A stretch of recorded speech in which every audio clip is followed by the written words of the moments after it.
समाज में, राष्ट्र में अगर संस्कारों की सुरक्षा हो सकती है तो वो केवल आपसे संभव है, केवल आपसे।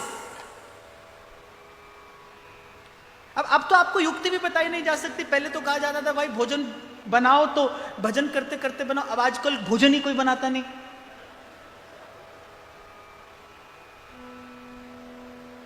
तभी तो मैंने आपसे कहा था संस्कार बोझ बन गए आपके लिए। इतनी सुविधाएं अर्जित कर ली आपने जीवन में कि मनुष्य होने की क्षमता ही समाप्त हो गई। क्षमताएं समाप्त कर दी आपने सुविधाओं का विकास करके। मैं बड़े विश्वास और मनोयोग पूर्वक कह रहा हूं ये बात।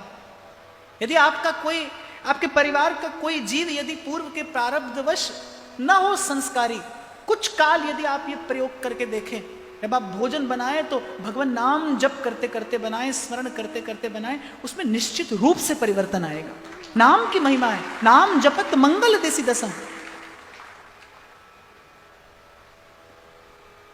बात चलिए तो मैं कह दूं, साधक के लिए सबसे पहली शुद्धि आहार की शुद्धि है, सबसे पहली शुद्धि।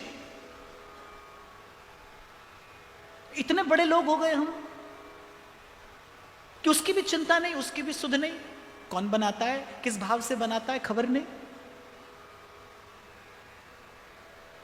मुझे तो पता नहीं कि ये मानवता का विकास हो रहा है कि मनुष्य का विनाश हो रहा है, खबर नहीं। परिश्रम करना ही नहीं चाहते आप, उनमें परिश्रम नहीं करना चाहते। पहले चिट्ठी लिखते थे, बहुत परिश्रम है। फिर बोले चलो टेलीफोन आ गया, फिर टेलीफोन आया था तो 8-10 नंबर घुमाने पड़ते थे, वो भी परिश्रम है। बोले बटन दबाओ बस, अब बटन दबाने में भी परिश्रम है। देयर इज टच स्क्रीन, बस छू लो। अब अगली बात ये, बोले छुओ भी मत, एलेक्सा डायल द नंबर, छुओ भी मत, बस देखो और काम हो जाए। ये जड़ता ही तो है, क्या है? सीधी सी बात है बाप, परिश्रम आपको स्वस्थ रखता है, परिश्रम ही तो आपको स्वस्थ रखता है। हमारे बाबा तो कहते थे, बोले माताओं को देखकर कहते थे, बोले घर में गोभी का डंठल नहीं टूटता, जिम जाती है। पूरा दिन खराब हो जाता है अगर सुबह सुबह पता चल जाए आज काम वाली बाई नहीं आएगी, है ना? अरे मनुष्य हो आप भाई, बचपन से पढ़ाया आपको परिश्रम ही सफलता की कुंजी है। सही समय सही स्थान पर परिश्रम कर लिया जाए तो आप सदा स्वस्थ रहेंगे, आप सदा प्रसन्न रहेंगे। कुछ दिन पहले मैं भी एक कॉलेज में था, उन्होंने मुझे कहा कि हाउ टू स्टे पॉजिटिव।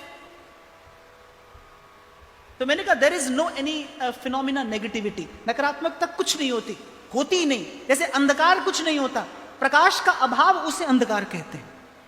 अंधकार कुछ नहीं होता, प्रकाश नहीं है ये कहा जा सकता है। There is no negativity, there is just lack of positivity. तो मैंने कहा बड़ा सीधा सा सूत्र आपको देता हूं, कुछ दिन समय पर सोइए, आप समय पर जगने लगेंगे। कुछ दिन समय पर जागिए, आप समय पर खाने लगेंगे। कुछ दिन समय पर खाइए, आप स्वस्थ रहने लगेंगे। कुछ दिन स्वस्थ रहिए, आप एकदम प्रसन्न हैं, कोई नकारात्मकता नहीं है जीवन में। जीवन में थोड़ा अनुशासन लाइए, थोड़ा परिश्रम करिए, क्योंकि आप मनुष्य हैं भाई। एक दिन बिल्कुल जड़ हो जाएगा मनुष्य, विचार करने की क्षमता नहीं रही।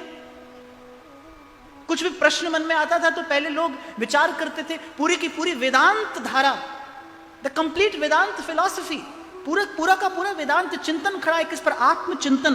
हमारे ऋषि मनीषियों ने विचार किया है, विचार करके उन्होंने ब्रह्म का निरूपण किया है, सद्मार्ग निश्चित किया है, सतपथ का बोध कराया है, विचार करके। आज जीवन में विचार नहीं है, प्रश्न आया आपने गूगल कर लिया, पूछ लो वहां से।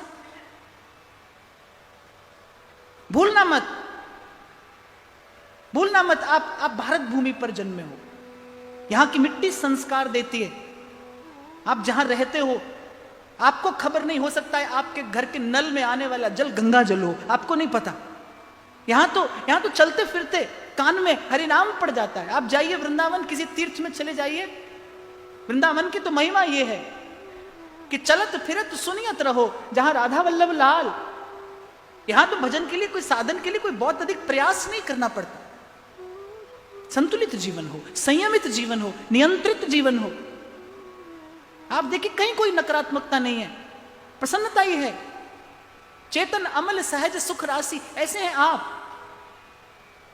मैं कहीं और आ गया, पर शायद ये आना भी आवश्यक था, इसलिए मैंने निवेदन कर दिया, क्योंकि आप ही लोगों से समाज का निर्माण होता है, आप ही लोगों से राष्ट्र का निर्माण होता है। और मैं फिर ये प्रार्थना विशेष रूप से सब माताओं से है मेरी, समग्र मातृशक्ति से। आप सृजन की शक्ति हैं, आप पर उत्तरदायित्व है, आपका कर्तव्य है समाज में संस्कार सुरक्षित रहें। और मैं फिर कहूंगा और कहकर मैं वापस मीना जी की ओर आगे बढ़ूंगा, आप ही हैं जो ये कर सकते हैं। स्त्री ही है जो समाज को सभ्य रख सकती है, सुरक्षित रख सकती है संस्कारों से। आपका कर्तव्य भी है, आपका अधिकार भी है, आपका उत्तरदायित्व भी है। ईमानदारी से इसका निर्वाह करिए। इसीलिए मैंने ये प्रसंग उठाया कि संसार की दृष्टि से भले लगता हो कि मीरा ने पति को कोई सुख नहीं दिया, अरे मीरा ने तो पति को परमेश्वर से मिला दिया। मीरा ने पत्नी होने के कर्तव्य का 100% निर्वाह किया। मीरा धर्म पत्नी है, मीरा धर्म पत्नी है।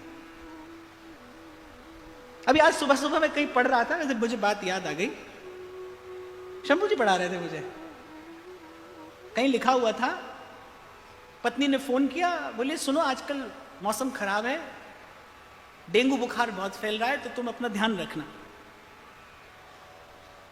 पति ने कहा सारा खून तो तुम पी गई, अब मच्छर क्या रक्तदान करने आएगा मुझे, तो हमारी चिंता मत करो। ये मार्ग नहीं है आपका। स्त्री ने बहुत सहा है, क्योंकि स्त्री के पास सहनशीलता है, स्त्री के पास सहिष्णुता है, स्त्री के पास तितिक्षा है, स्त्री के पास सृजन करने की क्षमता है। संसार का सृजन आपसे हुआ है। मैंने परसों के प्रसंग में निवेदन किया था, पिता राक्षस हो, हिरण्यकश्यप था, पर माता यदि सत्संगी थी तो प्रहलाद जैसा पुत्र उत्पन्न हुआ। घोर से घोर प्रतिकूलता में भी जननी अगर चाहे तो बालक संस्कारी हो सकता है। आप चाहे तो समाज सुरक्षित रह सकता है। ये मेरा मातृशक्ति से बड़ा विनम्र निवेदन है, आप हो सके तो थोड़ा इस पर विचार करना। कुछ लोग मिलकर संसार को नहीं बदल सकते जब तक व्यक्तिगत रूप से जागृति ना आए। आपसे ये संदेश कहीं और पहुंचे और फिर वहां से कहीं और, तब मेरी सफलता है। आप लोगों की तालियां ये मेरी उपलब्धि नहीं है, आप लोगों की तालियां ये मेरी उपलब्धि नहीं है। ये संदेश आपसे कहीं और जाए और फिर वहां से कहीं और, तब मेरी सफलता है।